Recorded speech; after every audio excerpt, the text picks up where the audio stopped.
arquétipo divino da humanidade. Repita comigo assim: o arquétipo divino da humanidade.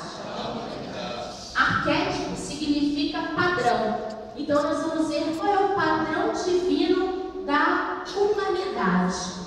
Nós lemos que no princípio criou Deus os céus e a terra. Porém a terra era sem forma e vazia. A terra aqui no contexto da pregação significa as nossas vidas. Outrora, antes de nós aceitarmos a Jesus como nosso único e suficiente Salvador, nós éramos uma terra sem forma e vazia. Mas olha no versículo 3 o que Deus fez. Disse Deus: haja luz. A partir do dia que nós levantamos as nossas mãos e aceitamos a Jesus como nosso único e suficiente Salvador, a luz de Deus entrou nas nossas vidas. Olha o que o profeta Isaías disse no capítulo 9, versículo 2. O povo que andava em trevas viu grande luz, e aos que viviam na região da sombra da morte resplandeceu-lhes a luz. Amados, se porventura você chegou aqui nessa noite e em alguma área da sua vida você tem achado que está em trevas, convide Jesus a entrar na tua vida, a entrar nessa determinada área da tua vida, e Deus vai trazer luz para você. O apóstolo Paulo, ele disse assim aos Efésios, capítulo 5, versículo 8: pois outrora eres trevas, porém agora sois luz do Senhor, andai como filhos da luz. Olha o que o versículo 4 diz em Gênesis: e viu Deus que a luz era boa, e fez separação entre luz e trevas. Quando nós estamos lá no mundo, nós somos trevas. Quantas vezes áreas da nossa vida se encontram em trevas? Mas a partir do momento que Jesus entra nas nossas vidas, Ele traz a luz dele e nós começamos a viver um novo tempo na presença de Deus. Lá no versículo 5 diz assim: chamou Deus a luz dia e as trevas noite. Houve tarde e manhã o primeiro dia. Porque quando nós aceitamos Jesus, nós nascemos novamente e uma nova vida começa a ser contada. E é este o primeiro dia. E todos nós passamos por este primeiro dia. Eu não sei quando foi o seu primeiro dia, que dia que você aceitou, mas a partir desse dia você tem uma nova vida nos caminhos do Senhor, uma vida que agora tem luz, uma vida que agora tem paz, uma vida que agora tem comunhão com Deus e com o seu Espírito Santo. E olha o que acontece no segundo dia, versículos 6 e 7. E disse Deus: haja firmamento no meio das águas, e separação entre águas e águas. Fez, pois, Deus o firmamento, e separação entre as águas debaixo do firmamento e as águas sobre o firmamento. Meu amado, o nosso firmamento se chama Jesus Cristo. O apóstolo Paulo diz assim na sua primeira epístola aos irmãos de Coríntios, capítulo 3, versículo 11: porque ninguém pode lançar outro fundamento além do qual já foi posto, o qual é Jesus Cristo. Jesus é o nosso fundamento, Jesus é o nosso firmamento. Outrora, quando a nossa terra era sem forma e vazia, nós éramos água que estava debaixo do firmamento. Mas quando nós aceitamos o Jesus, Deus nos tira de baixo e nos coloca por cima. E Deus assim nos edifica. E nós precisamos firmar as nossas vidas na rocha chamada Jesus Cristo. Lá em Mateus nos relata, capítulo 7, versículo 24, acerca do homem prudente que edificou a sua casa sobre a rocha. E quando as intempéries da vida chegaram, o vento, a chuva, tentando combater aquela casa, a casa não caiu, a casa não pereceu, porque ela estava firmada sobre a rocha. E assim tem que estar as nossas vidas, assim tem que estar o nosso ministério, assim tem que estar a nossa casa, a nossa comunhão com o Senhor, firmada sobre a rocha. Porque quando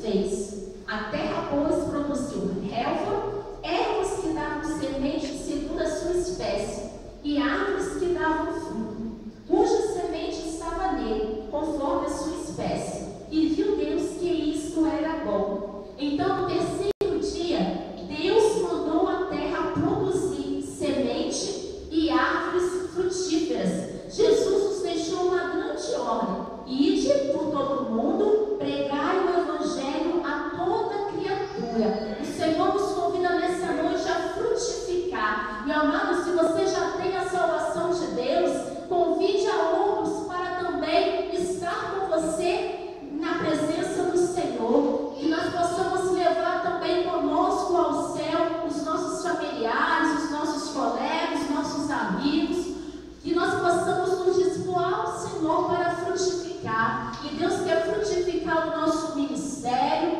Deus quer estar aperfeiçoando os dons dele na nossa vida. Quantas vezes nós pedimos ao Senhor um dom, um talento, e quando o Senhor nos dá, nós simplesmente deixamos guardadinho no bolso e nunca nos dispusemos a usar este dom. Meu amado, se você tem pedido ao Senhor dom, Deus vai te conceder, mas Ele vai cobrar de você uma posição, mas Ele vai cobrar de você estar de pé na presença dEle, fazendo aquilo que Ele te ordenou. Se Deus te chamou para estar evangelizando, evangelize. Se Deus te chamou para estar pregando, pregue a palavra. Se Deus chamou para você ministrar o louvor, ministre o louvor. Se Deus te chamou como mestre, ensine a palavra do Senhor, porque nós precisamos frutificar na presença do nosso Deus.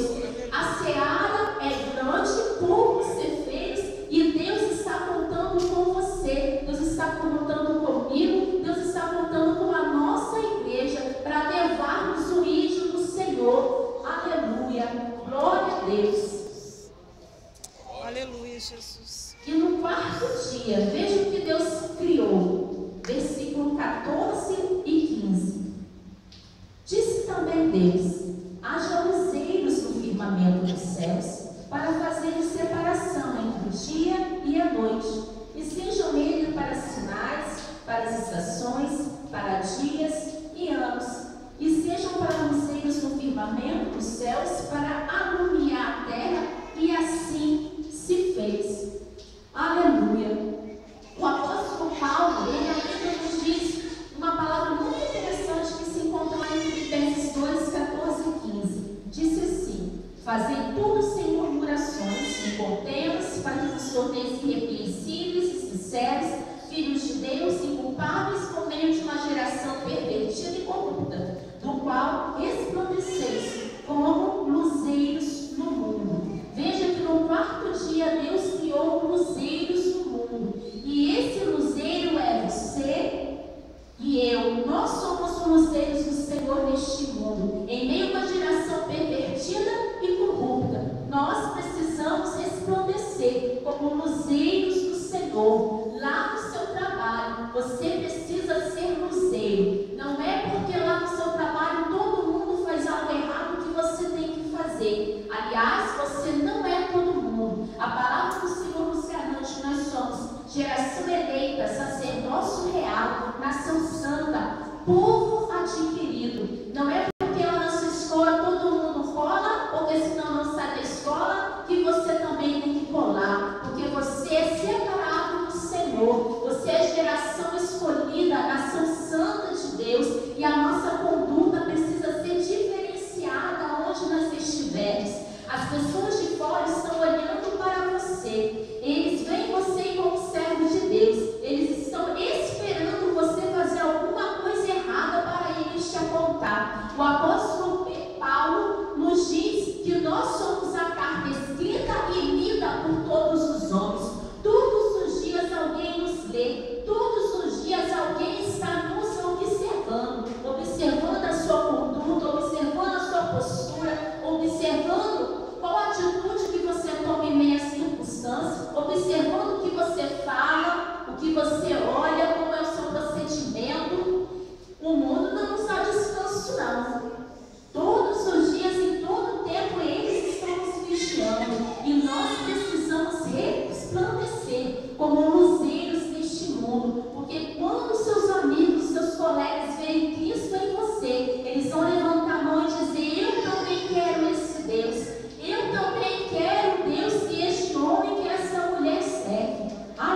Aleluia. Que você possa se colocar na posição de servo de Deus nesta noite. Que você possa dizer: Senhor, esse daqui pode contar comigo. Que você possa dizer: Senhor, não importa, Pai, o que estão fazendo, eu sigo o Senhor, eu sigo a tua cruz, eu sigo, meu Deus, o teu favor imerecido. Um dia eu te aceitei e disse: Senhor, esse aqui, que eu tenho a postura de servo de Deus, que eu tenho a postura daquele que vai morar no céu. Aleluia. Glória a Deus. Quinto dia, versículo 21 e 22. Criou, pois, Deus os grandes animais marinhos e todos os seres viventes que rastejam, os quais povoam as águas segundo as suas espécies, e todas as aves segundo as suas espécies. E viu Deus que isso era bom. E Deus os abençoou, dizendo: sede fecundos, multiplicai-vos e enchei as águas dos mares, e na terra se multipliquem as aves. Houve tarde de manhã o quinto dia. No quinto dia, Deus criou duas coisas. Primeiro, Deus criou os animais marinhos. Quando falamos em animais marinhos, isso nos reporta aos peixes. E peixes lembra almas. Olha o que Jesus nos disse: vinde após mim e eu vos farei pescadores de homens. E segunda coisa que Deus criou no quinto dia: todas as aves. Quando falamos de aves, nós lembramos da águia, que é uma ave predadora. E ela tem uma visão ampla. Ou seja, Deus quer te dar uma visão ampla. Deus quer que você se torne uma pessoa visionária. Deus quer nos dar uma visão do ministério dele para as nossas vidas. Deus quer te revelar aquilo que Deus tem para a sua vida. Deus quer falar contigo o que ele tem para a sua vida espiritual, para a sua vida profissional, para a sua vida sentimental, para a vida da tua família. Deus quer abrir os seus olhos. E o Senhor te diz nessa noite: meu filho, põe-te em pé e falarei contigo. De repente você chegou aqui nesta noite e tem pedido ao Senhor direção em alguma área. Deus manda te dizer que Ele vai trazer a resposta, mas é necessário você ficar atento ao que Ele vai te dizer. Deus manda dizer assim que Ele está abrindo a tua visão nessa noite, porque Deus quer te mostrar coisas grandes que Ele tem para fazer por meio da sua vida. Deus quer levantar o teu ministério e assim Deus vai te mostrar o que Ele vai fazer. É interessante, quando à noite eu estava estudando algumas coisas, aí de repente me deu um sono muito grande. Aí eu falei: eu não vou dormir não, porque ainda faltam umas 40 páginas para eu ler. Só que o sono foi tão forte que eu não conseguia diferenciar uma linha da outra. Eu acho que eu tinha um cochilinho. Aí nisso que eu dormi, eu sonhei. E Deus me mostrou algo muito importante acerca da minha vida, que eu estava orando ao Senhor, pedindo ao Senhor direção. E Ele me mostrou. E no sonho Ele me disse o que era para eu fazer. No sonho eu pedi ajuda e ninguém queria me ajudar. Mas no final do sonho, Deus me mostrou o que eu deveria fazer. E eu louvo a Deus porque Ele realmente abriu os meus olhos. Porque quantas vezes nós pensamos que a ajuda vai vir de um lado, vai vir de outro, vai vir do nosso colega, vai vir do nosso irmão. Mas há situações que a ajuda vem exclusivamente do alto. E eu não sei qual a situação que você está passando, mas Deus manda te dizer assim, que a resposta não vai vir do Oriente nem do Ocidente. A resposta vai vir do Senhor para a sua vida. O que você precisa, quem vai te dar é Deus.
Também disse Deus: façamos o homem à nossa imagem, conforme a nossa semelhança.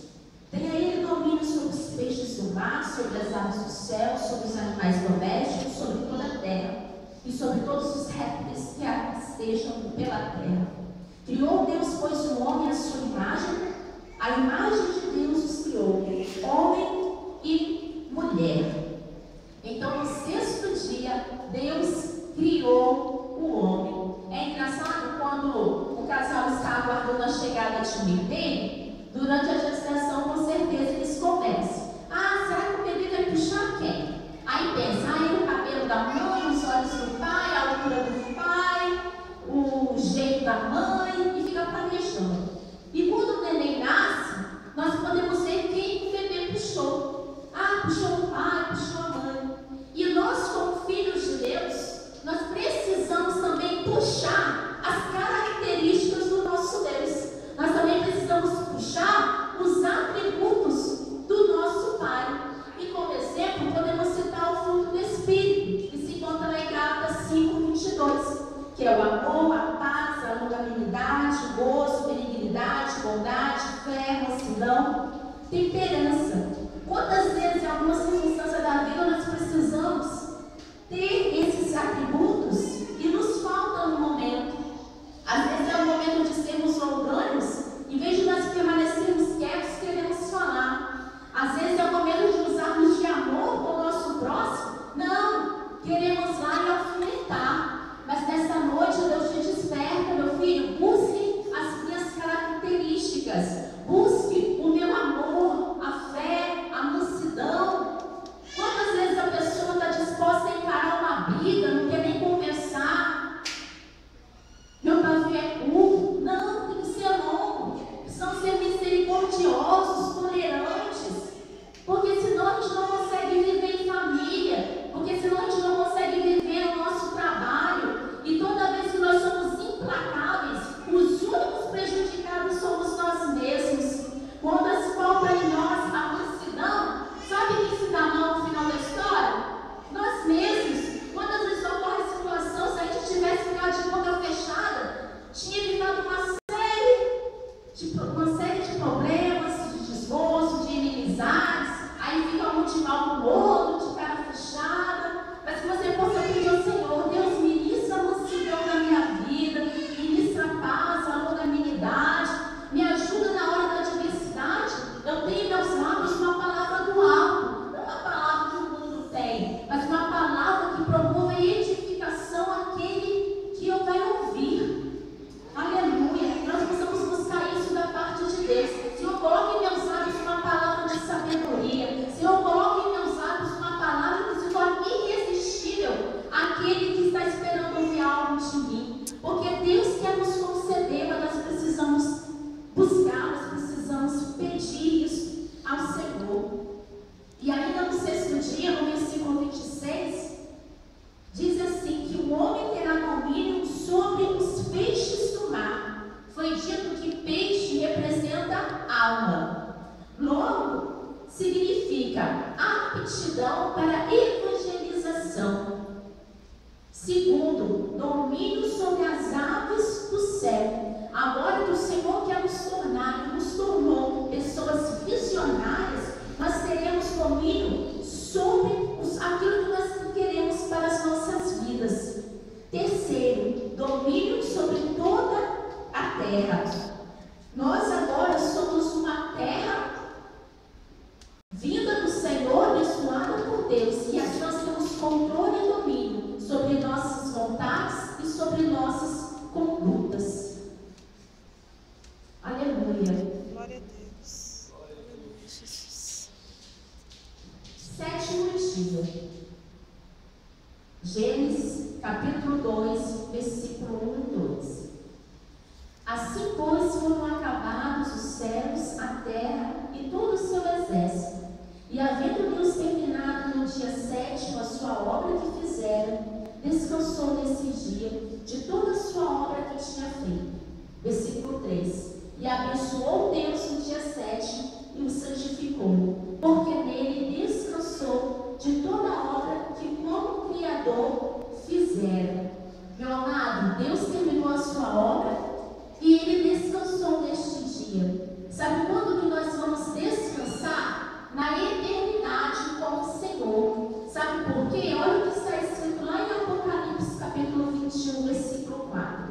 E Deus limpará de seus olhos toda lágrima, e não haverá mais morte, nem pranto, nem clamor, nem dor, porque já as primeiras coisas são passadas. Eu não sei, meu amado, se você está passando em alguma situação de adversidade, mas saiba que o Senhor, Ele está contigo, Ele tem cuidado de você, Ele está cuidando do seu presente, Ele cuida do seu futuro. O Senhor, Ele tem zelado pela tua vida, o Senhor tem zelado pela tua parentela. Fique firme na presença do Senhor, descansa nele. Quantas vezes a gente fala, ah, Senhor, eu não aguento mais, mas Deus manda te dizer, descanse em mim, meu filho. Ah, Senhor, mas a cruz está muito pesada. Jesus manda te dizer, carregue a tua cruz junto a mim, porque você vai aguentar, porque o que tenho para ti é algo muito grande. Que nós possamos descansar no Senhor e aguardar a eternidade,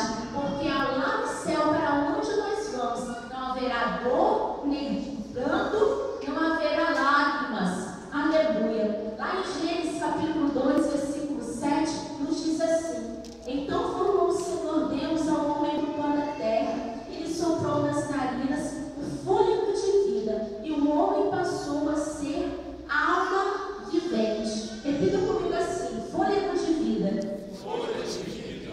Alma vivente. Alma vivente. Quando Deus formou o homem do pó da terra, Deus soprou nas narinas do homem o fôlego de vida. E nesta noite Deus quer soprar nas nossas vidas o fôlego da vida eterna. De repente você pensa assim, ah, mas eu já sou convertido, logo eu já tenho a vida eterna. Mas, meu amado, enquanto nós estivermos aqui na terra, é sempre batalha, lutas, adversidades. E nesta noite Deus te dá um novo fôlego para você